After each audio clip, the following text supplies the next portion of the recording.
ልዩ ልዩና አነጋጋሪ የሆኑ መረጃዎችን ወደ እናንተ ለማድረስ እንዲህ ተገናኘን። ተወዳጇ ቲክቶከሯ ዩቲናስን ወደ ክስ ሊያመራት የሚችልና ፍርድ ቤት ላይ ሊያቆማት የሚችል ክስተት መከሰቱን የሚያሳይ መረጃ አግኝተናል። ከዚህ ቀደም በዚሁ በማህበራዊ ሚዲያ ላይ ያልተጠበቀ ጭቅጭቅ ገጥሟት የነበረችው ቲክቶከሯ አሁን ደግሞ ከበድ ያለ ማስጠንቀቂያም ጭምር ተልኮላታል። ይህንን ያደረገው ማን ነው? ዩቲናስ የምትከሰስበት ሂደት ለምን ይሆን የሚለውን እናነሳለን። የማስጠንቀቂያውን ዝርዝር ሁኔታም እንነግራችኋለን። እቺ 16 ዓመት ልጅ አትናሲያ ፈቃዱ ነው ተብላ የምትጠራው ከሰሞኑ የእሷ ፎቶዎች በልዩ ልዩ ማህበራዊ ሚዲያዎች ላይ እየተሰራጩ ነው የሚገኘው። ፎቶ ላኩልን ምናምን በቃ ውሸት እንደሆነ ያስታውቃል። ምንም እንትን የላቸው እዚሁ ፌስቡክ ላይ እና ቲክቶክ ላይ ባዩት መሰረት አስገቡልን እኛ ጋር ነች የሚሉ ሰዎች አሉ። በጣም ከበድ ያለ ነገር እንደገጠማቸውና በዚህች ልጅ የተነሳ ቤተሰብ በጣም ከፍተኛ ችግር ውስጥ እንደወደቀ የሚያመላክቱ መረጃዎችን አግኝተናል። ከአባቷ ጋርም ጥቂት ደቂቃ ቆይታ አድርገናል። ሄድበታለኝ ማስክ ልግዛ ብላ በማስክ ፊቷን ሸፍና ሄደችው አሉ። ስለ ሁኔታው ይነግሩናል። ምንድነው የተፈጠረው? ምንድነው ያጋጠማት? እንመለከተዋለን። ሰሞኑን በጥቁር አንበሳ ሆስፒታል ውስጥ ተገኝተን የ23 ዓመት ወጣቷን መቅደስ ውለታውን በተመለከተ ቪዲዮ ሰርተንላችሁ ነበር። እሷንም ቃለ መጠይቅ አድርገንላት ነበር። ወጣቷ በጣም በከፍተኛም የህይወት ምስቅልቅል ውስጥ እንደምትገኝም ጠቁመናችሁ ነበር። ማስተር አብነትም ጭምር በስፍራው ተገኝቶ የሚያስፈልጋትን ነገር ለማድረግ ሲሯሯጥ ተመልክተን ነበር። አሁን ታዲያ ልዩ ተስፋም የታየበት አዲስ ነገር ተፈጥሯል ብሎናል ማስተር አብነት። ምንድነው የሚለውንም እናነሳለን። ምጥ ላይ የነበረች አንዲት እናት ደሟ እየፈሰሰ መንገድ ላይ እጅግ በሚያሳዝን ሁኔታ ያልተጠበቀ አሳዛኝ ክስተት ተፈጥሮባታል። እቺ እናት ከምጡ ስቃይና ከደም መፍሰስ ባሻገር ግን የወለደችውን አራስ ልጇን እዚያው መንገድ ላይ ቀብራ ተመልሳለች። ምንድነው የተፈጠረው? ለምን ይሆን ይሄ ሁሉ መከራና ስቃይ የሚለውንም አንስተን እንነግራችኋለን። እንደምናችሁ የምንወዳችሁ የምናከብራችሁ የጎራ ስቱዲዮ ቤተሰቦች በተለያየ ዓለም ክፍል ሆናችሁ እኛን ተቀዳሚ ምርጫ አድርጋችሁ ስለምትከታተሉን እናመሰግናለን። ጎራ ስቱዲዮ ወቅታዊ፣ ማህበራዊ፣ አዝናኝና አስተማሪ የሆኑ ልዩ ልዩ ታሪኮችን እንዲህ እየዳሰሰ ነው ወደ እናንተ ውድ ተመልካቾች የሚያቀርብላችሁ። ዛሬም ሰሞንኛ አነጋጋሪ ክስተቶችን እናደርሳለን። ቻናሉን ሰብስክራይብ አድርጉ። ወደ መሰናዶቹ እንሻገር።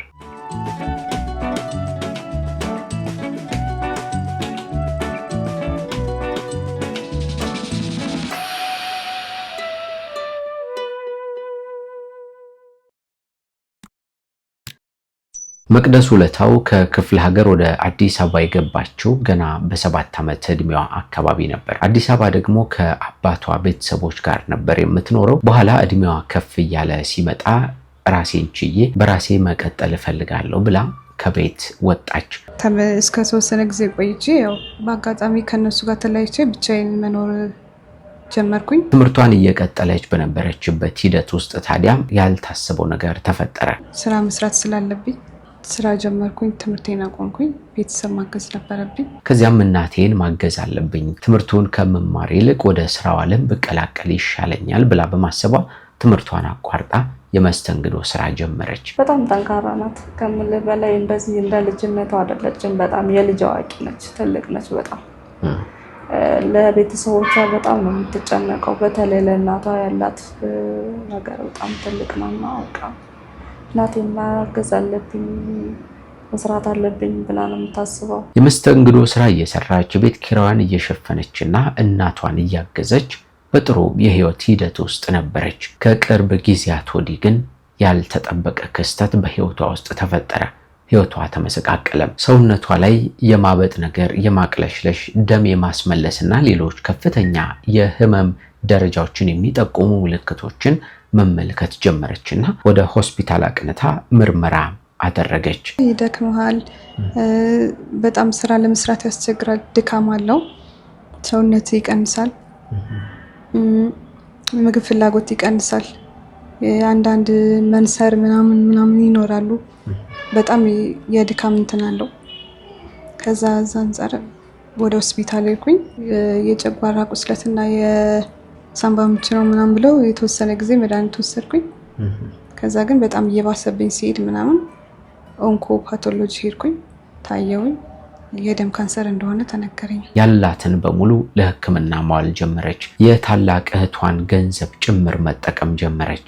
በመጨረሻ ግን አልተቻለም፣ ከአቅም በላይ ሆነም። ከዚህ ሁሉ የከፋው ነገር ግን ወደ ውጭ ሀገር ሄደሽ መታከም አለብሽ፣ ይህ ካልሆነ ህይወትሽ አደጋ ላይ ነው የሚል መልእክት ተላለፈ። ወደ ውጭ ሄዳ ለመታከም ደግሞ ከባዱ ነገር የ7 ሚሊዮን ብር አቅምን የሚፈልግ ሆነ። እሷም ተስፋ ቆርጣ እጇን አጣጥፋ ባለችበት ተወዳጁ በጎ አድራጊ ማስተር አብነትና ሌሎች የማህበራዊ ሚዲያ ተጽዕኖ ፈጣሪዎች ያገኟታል። በዚህም የኢትዮጵያ ህዝብ ከፍተኛ ርብርብ እያደረገ ሰነባበተም። በዚህች አጭር ጊዜ በመጨረሻም እስከ ትናንትናው ምሽት ድረስ ይህን ያክል ገንዘብ ተገኘ። ደም ካንሰር መምክንያት ታማ ሕክምና ላይ ለምትገኘው እህታችን ከደጋግ ኢትዮጵያውያን እህት ወንድሞች እጅግ በጣም ደስ በሚል ሁኔታ በ2 ቀን ብቻ 5,600,000 ብር ደርሰናል። ተጨማሪ ድጋፍ ያስፈልጋታል። አሁንም እቺኒታችንን ሁላችንም ተረባርበን እናሳክማት። በዚህ በአጭር ጊዜ ውስጥ እንዲመሳካቱ በጣም ደስ የሚያሰኝ ነው። ስለዚህ ገንዘቡ ተሟልቶ ወደ ውጭ ሀገር ሄዳ ሕክምናዋን አድርጋ እንደምትመለስ ተስፋ እናደርጋለን። መቅደስ ፈጣሪ ምሕረቱን ይላክልሽ እንላለን። ወደ ተከታይ መረጃ እንሻገር።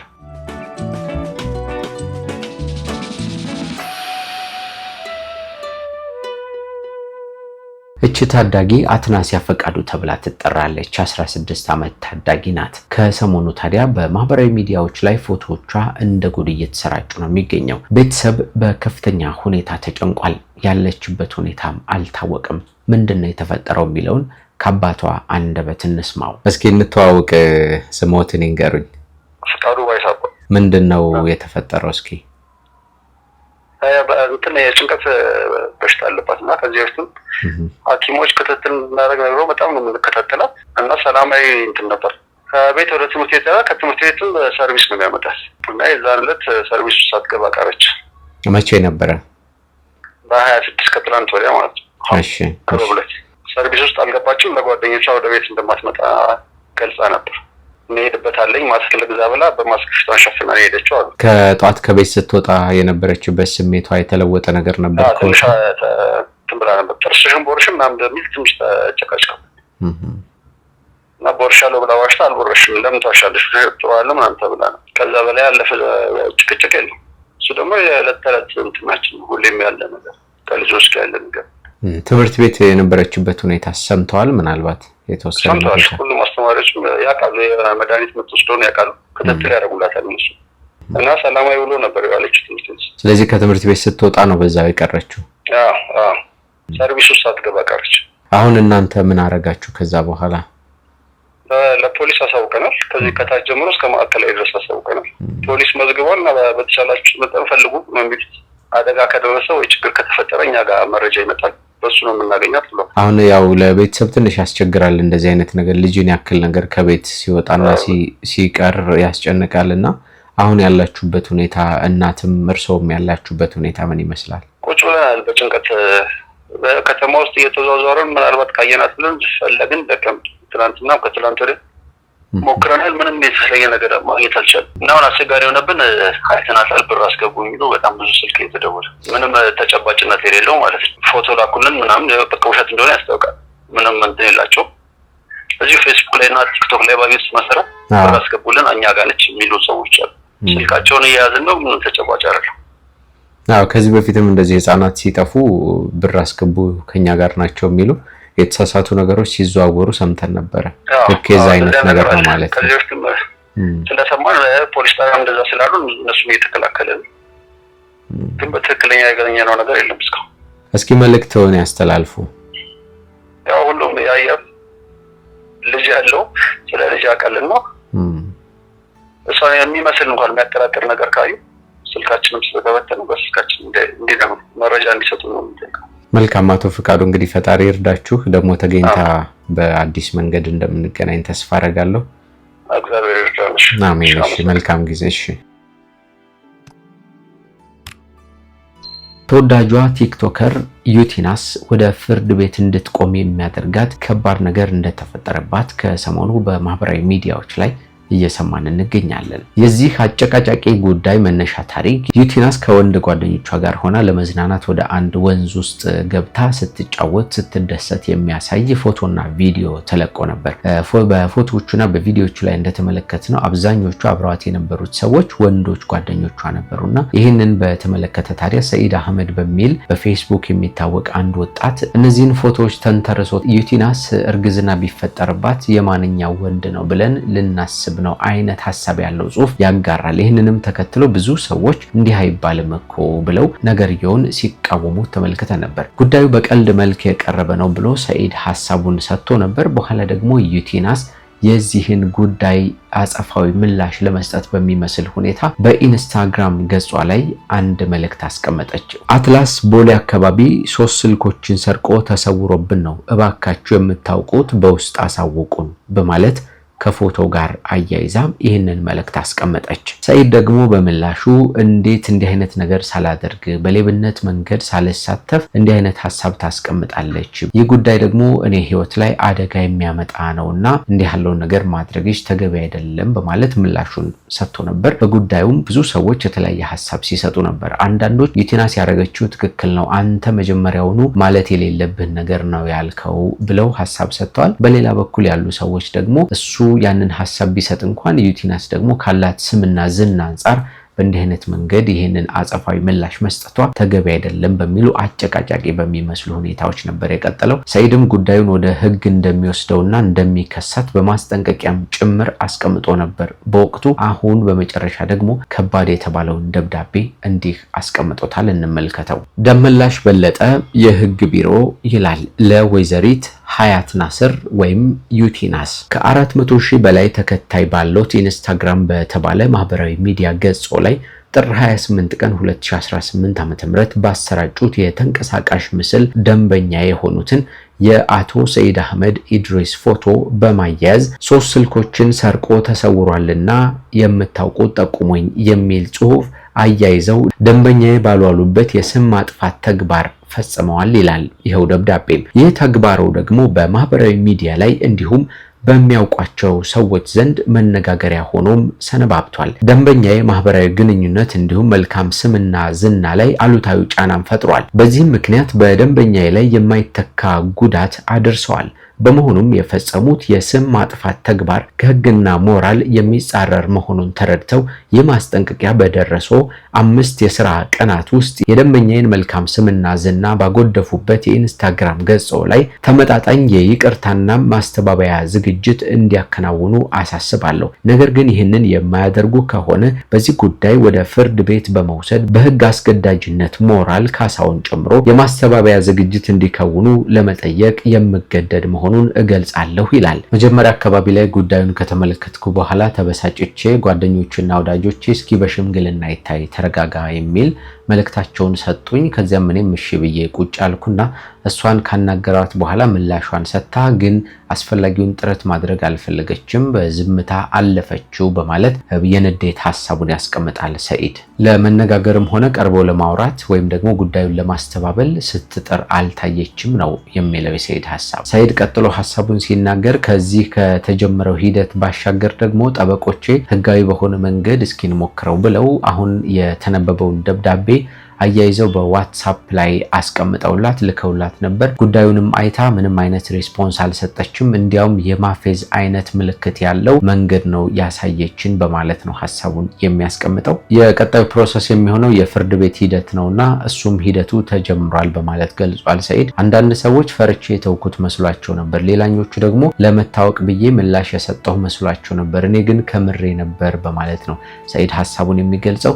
እንግዲህ በተለያየ አቅጣጫ የተመለከቱት ሰዎች እሱም ጥፋተኛ ስለሆነ መጀመሪያ ላይ የተናገረበት ነገርየውንም የጀመረበት መንገድ ልክ ስላልሆነ እሱንም በህግ ያስጠይቀዋል ነገሩ የሚል ምላሽ እየሰጡ ነው። ለማንኛውም በእነዚህ ወጣቶች መካከል የተፈጠረው ስሜታዊነትና የተጋጋለ ነገር ከፍ ወዳለ ደረጃ ከመሄዱ በፊት በመሃል እንግዲህ ሁለቱ ሊያስታርቁ የሚችሉ ሽማግሌዎች ገብተው ወደ ህግ ከመሄዱ በፊት እርስ በርሳቸው እንዲታረቁ ቢያደርጓቸው ጥሩ ነው ብዬ አስባለሁ። ምክንያቱም ወጣቶች ናቸው፣ ያጋጥማል። በማህበራዊ ሚዲያ እንዲህ አይነት ብሽሽቆች ሊፈጠሩ ይችላሉ።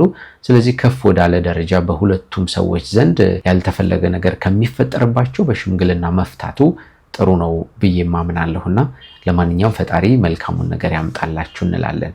ደግሞ ተከታዩ መረጃ እንቀጥል።